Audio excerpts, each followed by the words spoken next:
Next vlog is rabbit hole idiom. So ano tong rabbit hole idiom? So ito yung mga sitwasyon na na-involve tayo na mahirap takasan. No? Rabbit hole, kumbaga nabaon tayo tapos nahihirapan tayo makaahon. Whether sa buhay, sa trabaho, o kung ano man ang ginagawa natin. Mas obvious ito sa trabaho. Whether you play professional sports or you play uh, blue collar jobs or white collar jobs, kasama yung rabbit hole na yan. Kumbaga lagay na natin sa English at saka sa HR. Again, manage human resource kasi may mga sitwasyon as administrator, supervisors, or bosses na mahirap tusutan minsan.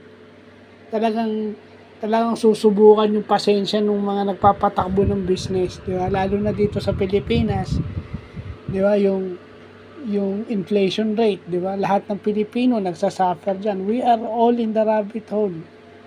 Kung ikaw nagme-maintain ng bahay, ikaw bumubuhay ng mga anak, di ba? Di ba? Yan. O bumubuhay ng pamilya kahit hindi ka magulang, kung ikaw breadwinner, anak na breadwinner, di ba? In a rabbit hole ka parati.